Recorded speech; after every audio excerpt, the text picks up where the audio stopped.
तो इस यंत्र का प्रयोग मेरे को नहीं लगता कि आपने कभी किया होगा। ये सी क्लैंप है जो आपकी बाइक की टूल किट के साथ ही आता है और इसका इस्तेमाल करके आप अपनी बाइक का जो रियर सस्पेंशन है, चाहे वो मीटियोर है, रिबॉर्न है या हंटर है, उसका इस्तेमाल करके आप अपनी बाइक का जो सस्पेंशन है उसको एडजस्ट कर सकते हैं 6 पॉइंट तक।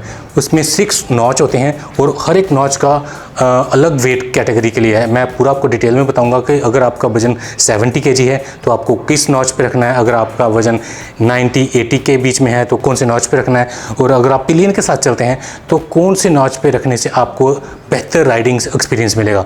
और ये भी बताऊंगा अगर बिल्कुल आप ये सारे तरीके इस्तेमाल करके आपका फिर भी इसके रियर सस्पेंशन से खुश नहीं है तो क्या है तरीका इसका सस्पेंशन बेहतर करने के लिए।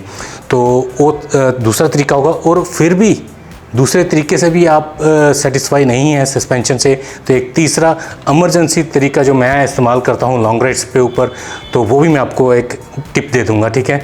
तो वीडियो पूरी देखिएगा, बहुत ही मज़ा आने वाला है। तो वीडियो शुरू करने से पहले अगर आप मेरे इस चैनल पर नए हैं तो प्लीज़ सब्सक्राइब माई चैनल। तो वीडियो अगर अच्छी लगी है तो please hit the like button. So let's get started. तो जब आप अपनी स्टॉक बाइक लेते हैं, ठीक है, उस टाइम जो फर्स्ट नॉच के ऊपर होता है, ठीक है। और मैंने भी अपनी फ्रेंड्स की बाइक भी देखी है तो मैक्सिमम लोगों ने क्या किया होता कि वो फर्स्ट नॉच के ऊपर होती है, जैसी बाइक का सस्पेंशन शोरूम से आता है उसी तरीके से ही चलाते रहते हैं। बट आपका जो सस्पेंशन है वही एडजस्टेबल है तो आप इसको एडजस्ट कर सकते हैं 6 पॉइंट तक होते हैं। अब ये देखेंगे first notch, second, third, 4, 5, 6 notch तक आपको इसको एडजस्ट कर सकते हैं। मैंने इसको सेकंड के ऊपर रखा हुआ क्योंकि मेरा वजन है तकरीबन 72-73 kg के करीब, तो मैं इसको सेकंड पे प्रेफर करता हूँ, ठीक है। और अगर आपका वजन है 80-90 प्लस 100 के करीब है तो आप भी इसको 3 के ऊपर रख सकते हैं, ठीक है। और इसको करने का तरीका मैं आपको बताना चाहूँगा। तो इस तरह से में ग्रुप्स बने हुए हैं, तो इस तरह से इसके अंदर रख के ऐसे रखेंगे, ये देखिए, ठीक है। ये तीसरे नॉच के ऊपर आ गया आप, ठीक है, आराम से हो जाता है। थोड़ा सा फर्स्ट टाइम करेंगे तो हो सकता है थोड़ा हार्ड हो, बट एक बार ये घूम जाएगा ना तो ये सारे 1 से 2, 3, 4, 5 आराम से घूम जाएगा। फर्स्ट टाइम थोड़ा सा आपको दम लगाना पड़ेगा, ठीक है। तो समझिए आप अगर फर्स्ट पॉइंट पे आप रखते हैं तो बिल्कुल आपको सॉफ्ट सस्पेंशन मिलेगा, सॉफ्ट सस्पेंशन, ठीक है। और अगर आप 6 पे रखते हैं तो आपको बिल्कुल ही स्टिफ यानी कि हार्ड सस्पेंशन मिलेगा।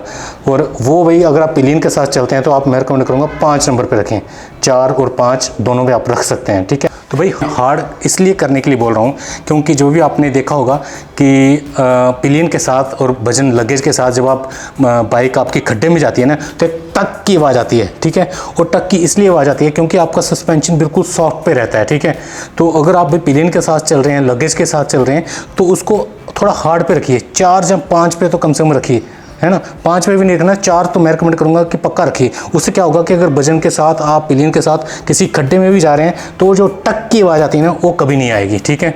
और बेहतर एक्सपीरियंस मिलेगा आपको लॉन्ग राइड के ऊपर, ठीक है। तो ये सब एडजस्ट करने के बाद भी अगर आप खुश नहीं हैं, सेटिस्फाई नहीं हैं, तो एक और तरीका है कि आप अपने जो रियर सस्पेंशन उसको ठीक कर सकते हैं।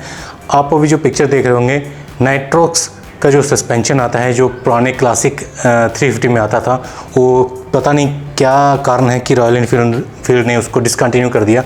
तो अगर आप नाइट्रोजन के साथ इसको रिप्लेस करते हैं, और क्योंकि जो रॉयल एनफील्ड का जो क्लासिक 350 है उसका ट्रैवल सस्पेंशन और मीटियोर का जो शॉकर्स आते हैं इसका जो सस्पेंशन है, ट्रैवल सस्पेंशन दोनों का सेम है, ठीक है। आपको कोई दिक्कत नहीं आएगी इसको चेंज करने में। सिर्फ जो मीटियोर का जो ऊपर इधर जो नट होता है, वो जो बोल्ट आता है ना, वो थोड़ा सा मोटा रहता है तो उसका जो बुश चेंज होंगे बस, ठीक है। वो 50 रुपीज़ के बुश होंगे और दोनों शॉकर्स आपको तकरीबन 2500 के अराउंड आपको मिल जाएंगे, जो जेन्युइन एसेसरी, कोई आपकी वारंटी वाइड होने का कोई चक्कर नहीं है, ठीक है। तो आप वो डलवा सकते हैं, ठीक है। और बुश का जो प्राइस है वो भी 60-70 रुपये का मिला के आपको मतलब 2600 का आपको दोनों शॉकर्स नाइट्रोक्स के जो सस्पेंशन है वो आप डलवा सकते हैं। उससे आपको और बेहतर और सॉफ्ट सस्पेंशन आपको मिलेगा अगर आप और बेहतर सस्पेंशन चाहते हैं। और तीसरा जो तरीका है इमरजेंसी में बोलूँगा वो कब को, जब आप लॉन्ग राइड्स के ऊपर हैं, आपको लग रहा है कि आप मैं सस्पेंशन बहुत ही ख़राब है, मैं थक गया हूँ, तो भाई आपने क्या करना है, जो रियर टायर का जो रिकमेंडेड टायर प्रेशर है 36 PSI का है, ठीक है। तो मैं रिकमेंड करूँगा कि आप 34 या 33 कर दें उसको टेम्परेरी बोल रहा हूँ, मैं जो आपको नुस्खा बता रहा हूँ, तो आप 33-34 कर दीजिए। उससे क्या होगा कि थोड़ा सा सस्पेंशन आपका और बेहतर हो जाएगा, आपको थोड़ा सा आराम मिलेगा। ख़राब रोड के ऊपर आप अगर चल रहे हैं तो आपको सस्पेंशन अच्छा मिल जाएगा। ये टेम्प्रेरी है, बाद में आप जब राइड पूरी कर लेते हैं तो फिर आप रिकमेंडेड टायर प्रेशर बराबर उसको कर लें, नहीं तो आपका टायर भी ख़राब हो सकता है, ठीक है। इसलिए मैं बोल रहा हूँ ये टेम्प्रेरी नुस्खा है, ठीक है। तो ये 3 तरीके हैं, ये तीनों तरीके अगर आप इस्तेमाल करेंगे तो आप सस्पेंशन की जो दिक्कत है वो शायद वो दूर हो जाएगी। तो मेरी ये वीडियो आपको अगर अच्छी लगी हो तो please hit the like button, channel पे नहीं हो तो प्लीज़ सब्सक्राइब माई चैनल। तो मिलते हैं अपने अगले ऐसे न्यू वीडियो में। Till then take care, bye bye, जय हिंद, जय भारत।